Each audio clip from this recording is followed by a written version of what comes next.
الناس بطلت تقرا وانا كاتبة مقالات. بما ان الناس بطلت تقرا قررت ان المقالات تكون صوت وصورة. انا مها الوكيل وده برنامج من الاخر.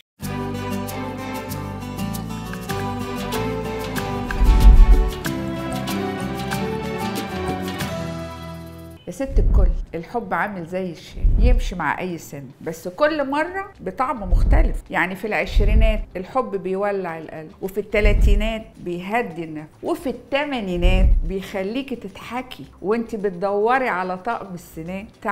تعالي نمشيها كده واحدة واحدة ونشوف الحب في كل مرحلة بيبقى شكله ايه. هنبتدي بالعشرينات. بتحسي ان الحب ده يا حياة يا موت، بتعيش الدور بالاغاني بالورد، اهو ده اللي صار، وتكتشفي بعد شوية ان اللي كنتي بتموتي عشانه عايش ومبسوط وبياكل كباب وكفت كأنك ما كنتيش موجودة اصلا.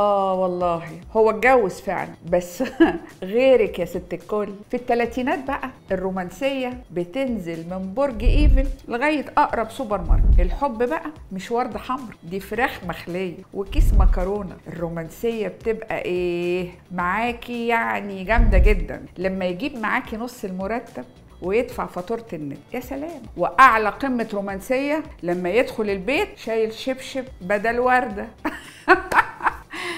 والله ده مش عطر ديور بس في ريحة البيت. في الأربعينات الحب بيبقى عامل زي المطبخ بعد عزومة كبيرة، محتاج ترتيب ونفس هادي، مش ناقصه دراما ولا دموع. عايزه راجل يسمعك ويضحك معاكي، مش يتخانق معاكي على الريموت. هو مش لازم يقف جنبك في المطبخ، بس كفايه يسيب لك البطانيه وانت نايمه. الحب في الخمسينات ورد بلدي مش مستورد.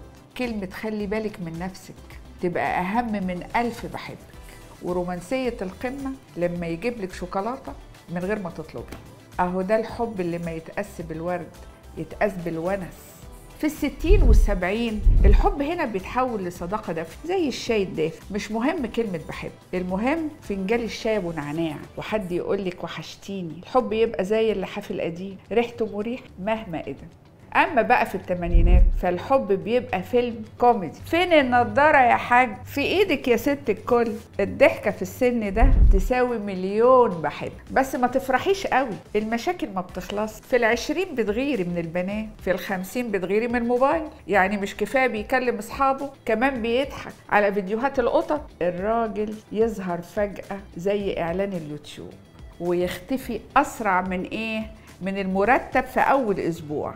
من الآخر يا ست الكل، الحب ما بيخلص، هو بيتغير. في العشرين يولع قلبك، في الخمسين يدفيه، في التمانين يخليكي تضحكي. بس أهم حب في حياتك هو حبك لنفسك.